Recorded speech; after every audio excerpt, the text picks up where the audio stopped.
Hello, everyone, and welcome to our first episode of The Power of Eight. I am Jennifer Smith, and I'm here with Pollyanna Blanco. Hello, Pollyanna. How are you? Oh, I'm so happy to be here with you, Jennifer. It's an honor and a blessing. Very good, very good. So, our first episode here, we are going to just walk you through a little bit about what we're going to be doing over the next several weeks. And we are going to be utilizing this book here called The Power of Eight, which was written by Lynne McTaggart.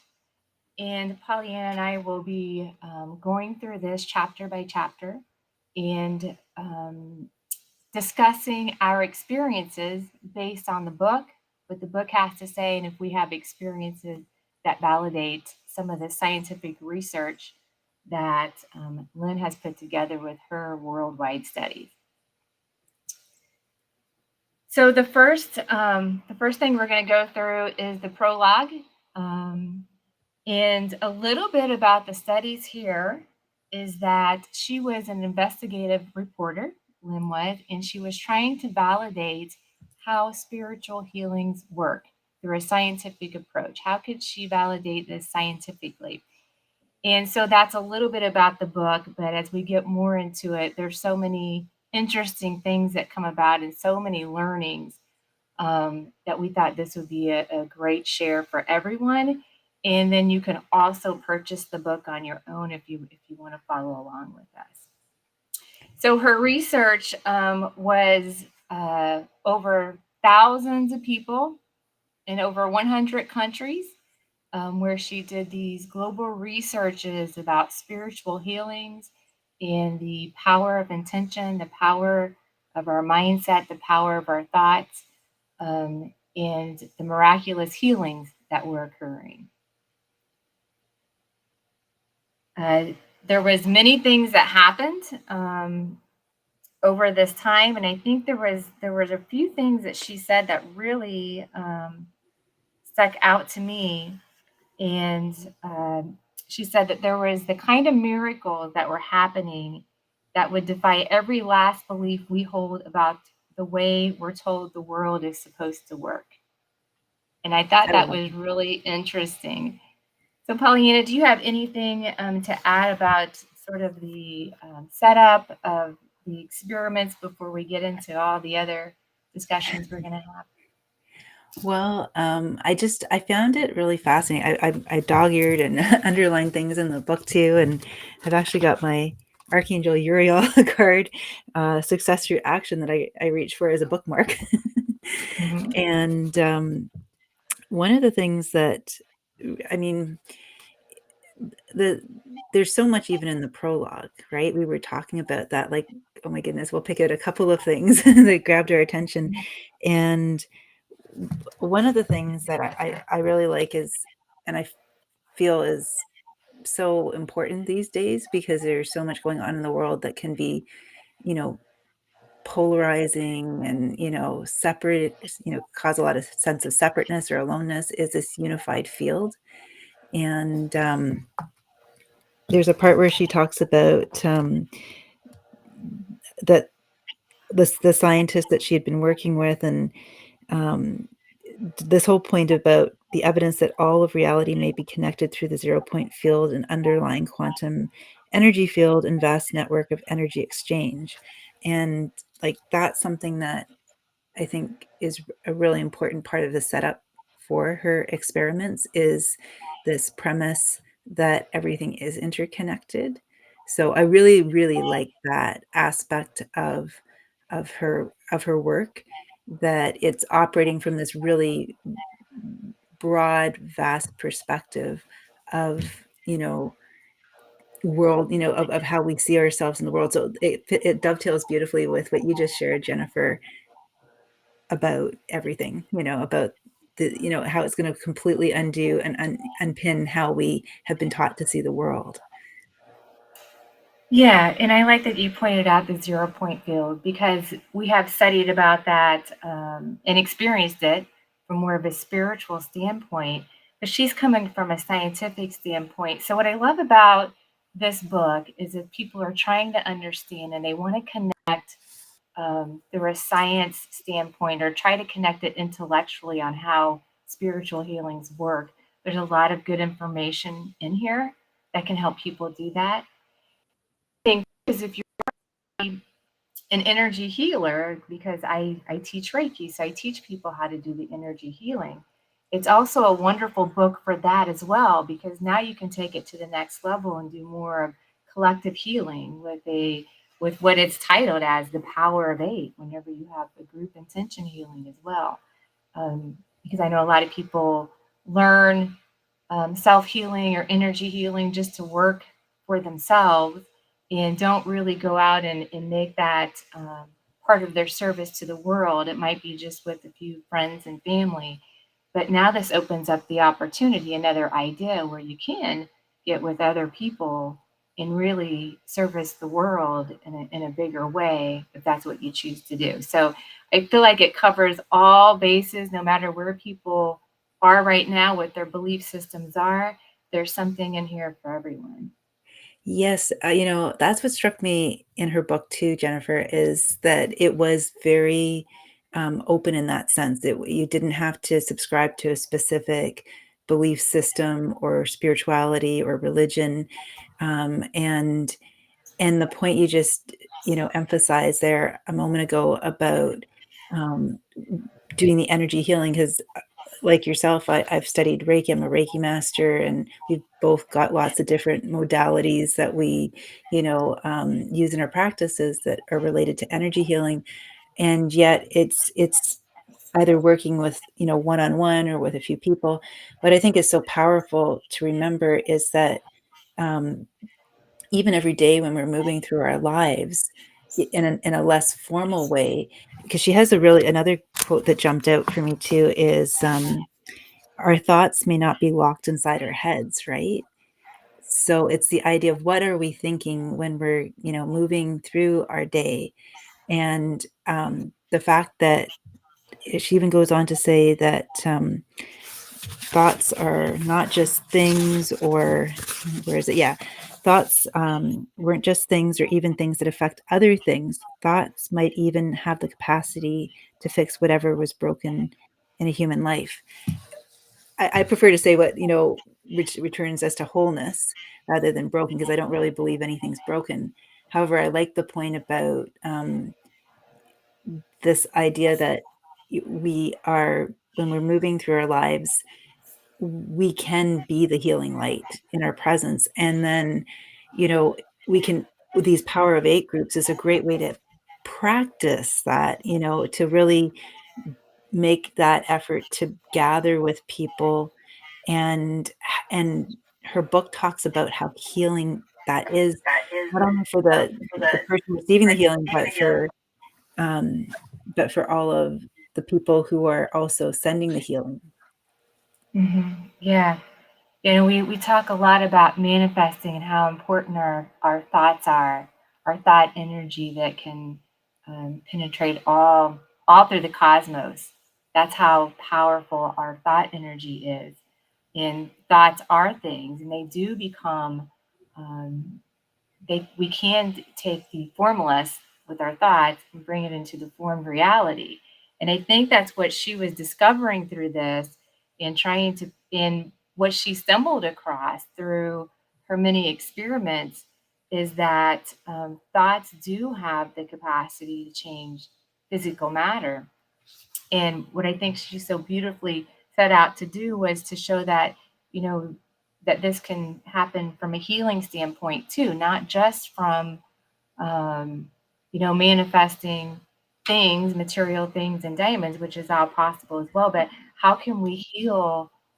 How can we heal ourselves, other people, in the world? And that was one of the things she was her big goal here was to prove that out. Yes, because I love how she goes in later on in the book into all of the different, peace initiatives in the world, the bridging of different cultures and religions through these intention gatherings, that going back to that whole premise of the unified field, and also just like that awareness that when we're, thinking about law of attraction and, and in the past, a lot of people have been focused on, what can I get, as a result of channeling my thoughts or, directing my thought energy. And this goes much deeper than that. It goes into, our heart, our spirit, our soul, our body, mind, right? And really at the heart of it, is this awareness that we are so much more than we think we are, right? We the power of eight is because she at first talked about doing it with millions of people and then wondered if it would be just as effective with 8 people. And so I almost sort of see it as like this, I don't know, this popped into my mind right now, but you have we always think we have this, like, I think paradigm for a lot of us that we're kind of conditioned with, that more is better, right? So if we have all these people, doing an intention spirit, it'll be more powerful. And then you move it down to 8 people instead of 8 million people. You have 8 people, and it's just as powerful. And then you collapse that even into, okay, well, how many trillion cells do we have in our body? How many, I think we think something like 60,000 thoughts a day. A lot of them, most of the majority of them are subconscious, right? And it's like, imagine the power of 8 even within us, right? So it's a beautiful way to kind of bridge the gap between this sense that it's all out there somewhere and it's something we have to get, as opposed to something we tune into and tap into in ourselves and share, and sort of send it through the interconnected network from within, and that ripples out, right? So I like that. Mhm. Yeah, I do too. And you mentioned something that reminded me. I think it's a good point. You talked about uh, mentioned the 0 point field, which is in the book, and that there's an underlying quantum energy field. And she worked with prestigious scientists across the world who had uncovered this scientifically as well, that the body is not chemical reaction, but quantum frequency and subatomic energy charge. Mhm. So I thought that was interesting. She pointed that out as well. And yeah, I love that you mentioned that, Jennifer, because I feel like this is something that I know myself. Even if I think I'm aware of it, I know I'm aware of it, reading books like these just really nourishes my soul. It's that I feel like, because we're like we're multidimensional. We have mind, body, spirit. We live in different dimensions. Not speaking quantum, right? There's different experiences that we have depending on where we place our focus, and then we also have the ego self too. And it's not about getting rid of any of it. It's just where are we showing up from, right? And so the this whole idea that uh, we are so much more than, again, like I said before, than we think we are. And just this, uh, I had an idea, it's starting to fly out of my brain right now, to be honest, because something sparked and now it's disappearing. It'll come back in a moment. But um, it was just this, the quantum piece, I think, because the idea that, I guess, where I'm sort of stumbling over my words right now, because the idea pinged and then it was gone just as quickly. Well, something that was coming to mind whenever you were talking was the 0 point field, and that we are multidimensional. So when we think about the 0 point field, because I think about this quite often, is I think the key to that, and to really take advantage of really, is really being present, being in the now. I feel like we draw all of our energy to a single point, and that's what really helps with giving us that power to really be connected with source. And that's why we can do the energy healing.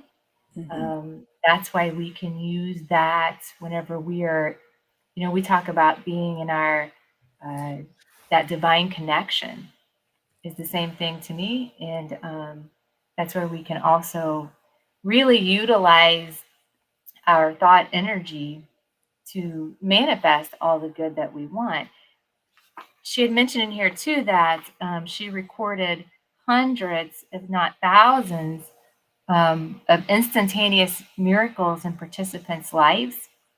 And these miracles were anywhere from healing long-standing serious health conditions, mending estranged relationships, or they discovered a renewed life purpose or cast off workaday jobs in favor of careers that were more adventurous or fulfilling. And I've experienced that myself. Whenever you come across the information and things start to happen, and then, suddenly how you used to live your life and all the rules that applied at that time and what we thought was true, suddenly everything changes and it no longer applies, which causes you to have different shifts in your life. Very much so. It's almost like taking off layers of a heavy coat, like just all the layers of stuff that's getting in the way. And I've experienced that in my own life too, where I feel I always go back to A Course in Miracles, right? Miracle is just a shift in perception. And before I had read that quote, I actually, to me, a miracle in my own ego mind was like, oh my goodness, this is like something otherworldly. This is not like this is too too big or too, I don't know, too too grand a vision. And then when I remember I read that quote, this was like 20 years ago, oh, it's just a shift in perception. So what you're talking about there is that as we sort of peel off those layers, it's one of the beauties of miracles and those instantaneous healings is that it's almost like a letting go of a letting drop, a dissolution of all that was kind of creating the interference, and it's just like gone. And I feel like that capacity, like you said, to be present is that ability to just be that neutral channel, where all possibilities, infinite possibilities exist, and be open to it. And again, working with that clear intention, and then just creating this inner spaciousness for the possibilities. And there's something really nice about that because it's like that's where we realize that we don't have to do it. Like little me doesn't have to do it myself alone. It's like the power of the intention. I feel like this is one of the grander things she was trying to really share, and is this idea that because we're interconnected and because our intentions and our thoughts are powerful, when we connect with that unified field and stay open, that's what makes everything possible. That's how we step out of the struggle and into joy and peace and love and expansion. And that's the creative juiciness of what we're here to discover, that we have this capacity. It doesn't matter how old or young we are, what we believe in terms of like, what religion we belong to or what faith or whatever. And I feel like this is, I don't know, I feel like this is something that's really restorative right now for the soul of humanity. Is there's so much trying to pull at our faith and pull at our divine connection, um, in terms of noise inside of us and outside of us. And this book is just, I think that's what I wanted to say earlier when I was talking about the ego mind, because the ego mind can so easily pull us into fear. It's a really, I call it the bodyguard. It's a really good bouncer, like Mhm. it's just doing its job. And sometimes you just need to give it a day off or something, or a few minutes off, a coffee break. And Mhm. because it's just the book, it is reassuring, to the bouncer in her mind that no, there's actual scientific evidence. The other aspects, at least of myself, I'll speak for myself, with like that resonates, that pings for me. I know this deeply because it's truth. And then there's this is kind of like a cookie for my ego mind to say, okay, go have a snack break, and Mhm. don't worry, it's safe here. It's all is good, right? Yeah. Yeah, and I think as we move through the book, there is information about a lot of different. There's always an underlying theme amongst everybody's different faiths, whatever they believe in. But I always tell people you have to believe in two things. You have to believe in yourself, that you are this divine creator, that you are able to do this, that you have the power within. And you have to believe in a higher divine power, whatever that is for you, but that higher divine power. I feel like those are the two faiths that you have to have. I couldn't agree more. And that's something my whole life I've been trying to find a way to articulate, is that I really deep down and passionate about this. I believe that we're, divine co-creators, and I think we're actually really darn good at it. We just don't want to take credit for it, because some of the things we're creating are not things that we think we really want, right? So it's about becoming conscious of actually, it's funny, actually, this just popped into my mind as you were sharing, that we actually, as you said, we're both saying everyone is a divine co-creator. But do we really want to acknowledge that? Because sometimes there's that disconnect between what's out picturing in our lives and what we say we want. And so the the beauty of it is these, what I feel like this book is kind of offering, like an approach in terms of these Power of Eight groups, is to gather. And I know you've experienced this. I've experienced this too, where when you're in a group and you gather with people and you are, gathering with the same uh, purpose, then it amplifies everyone else's intention, and it's just very powerful. And so any of the, other noise, kind of like, it's that law of entrainment, right? Where the highest vibrating frequency kind of pulls up and entrains the other frequencies, and you don't even have to effort to do it. It just happens naturally. Like, you rise. Even as a classroom teacher, I know this. Like, if I hold a high expectation for my students, then and I scaffold and I give them the supports along the way to get there, then they rise to that expectation, and the converse is also possible too. So I feel like, yeah, it's really interesting, the work she's doing in this book. Has got it's got so much in it. It's a lot to, like, it's juicy, it's good, it's inspiring, and I just love it. I couldn't put Yeah, it down after you suggested it to me. I've enjoyed it too because I think it's a great way to, she's trying to bridge intellectually how, explain it from an intellectual standpoint. And sometimes we have to get it from that standpoint before we can move further. Um, but for me, I was just like, I started just believing and things started happening. But I love, but I mean, there was a little bit of learning with that too, with the mindset.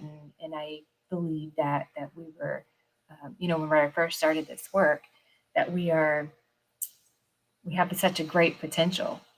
And, but this is a different way of laying it out and with scientific studies. So um, I like that because I think some people need to understand a little bit of the intellectual part before they, you know, can really be big believers.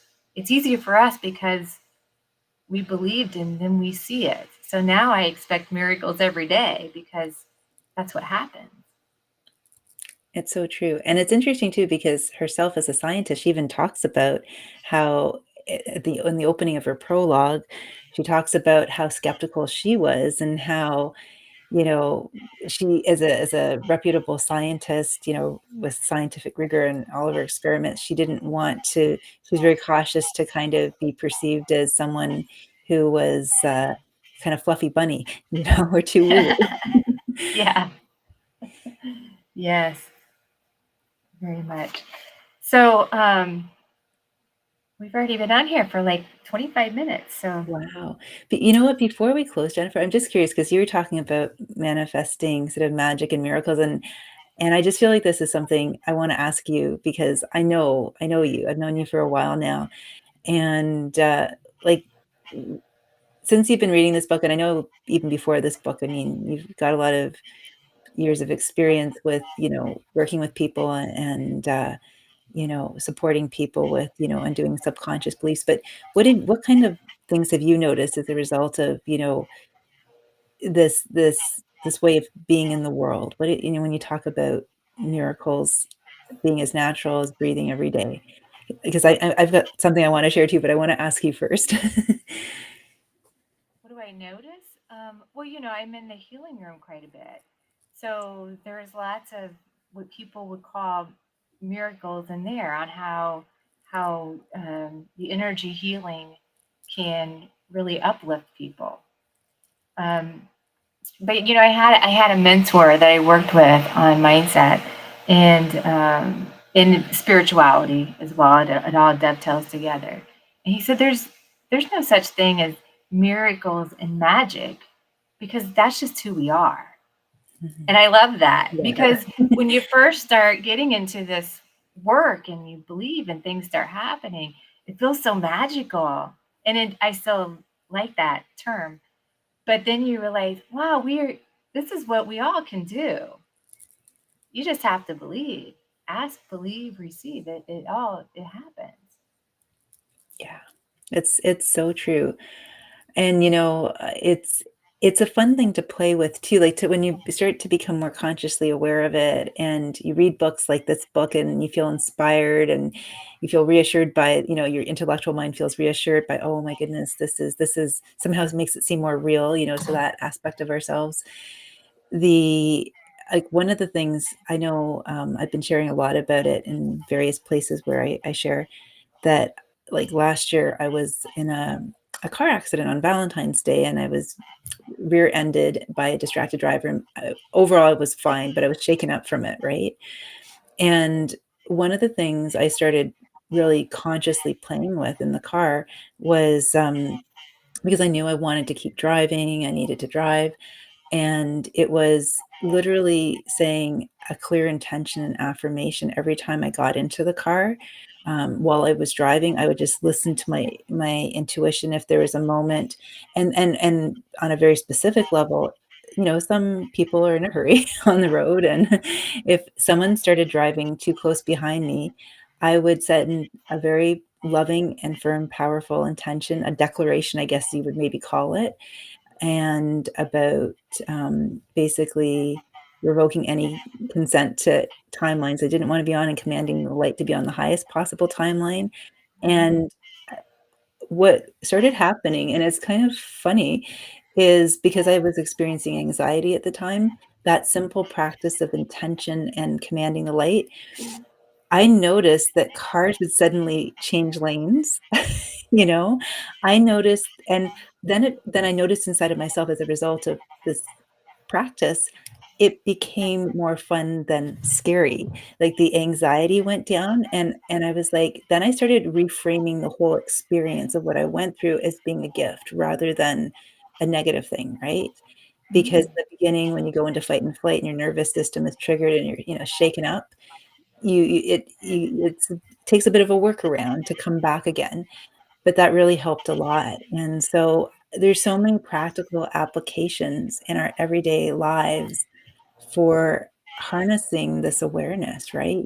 For just improving the quality of our lives and being able to navigate the plot twists and curveballs without being totally freaked out by them, you know? Mhm. And able just to, like, move with more ease and grace, and even reframe what we may have once seen. That's what you were mentioning before about, shifts. At first, they might have felt like challenges because we're trying to go it alone, as because we've lost that connection to the truth of ourselves as divine co-creators. And when we reconnect with that, then it just life starts to flow more and it gets easier. And it's also more kind of divinely empowering too, because it gets more juicy good and exciting and peaceful at the same time. It's not just about excitement, but it's also that kind of tempered excitement where it's like, I've got this, this is going to be an interesting ride, Yeah, yeah. I loved your story about the highway and your intentions. And I mean, just paying attention to what's happening just around your vicinity is like there's evidence all around us that we are creating our reality. And it's examples like you gave. It's examples, you know, how much traffic is on the road, how much we are that powerful that we can create our reality in that way. And at first, that was a little hard for me to understand. But then the more you put these beliefs into practice and start paying attention, then I was really noticing a lot of things like that.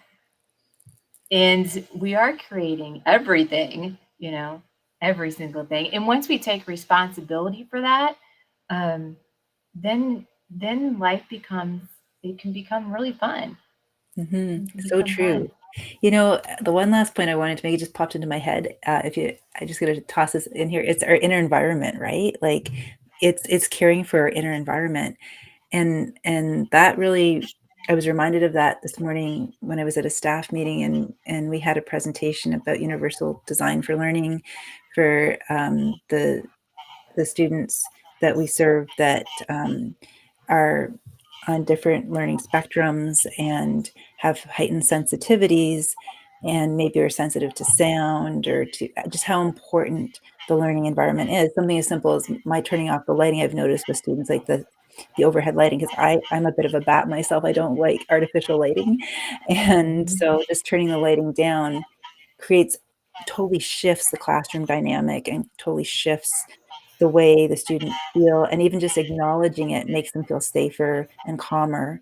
And it's really fascinating. Like, I think as we start to become conscious of how we nourish and sustain and care for our inner environment, then our outer environment starts to shift too, because it's being mirrored back to us, like you were just saying. So it's powerful stuff.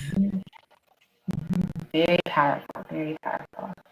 I am looking forward to continuing this, and we will be back next week, right? We're going to start part 1, which is called Explaining a Miracle. So chapter 1, which is Space of Possibilities.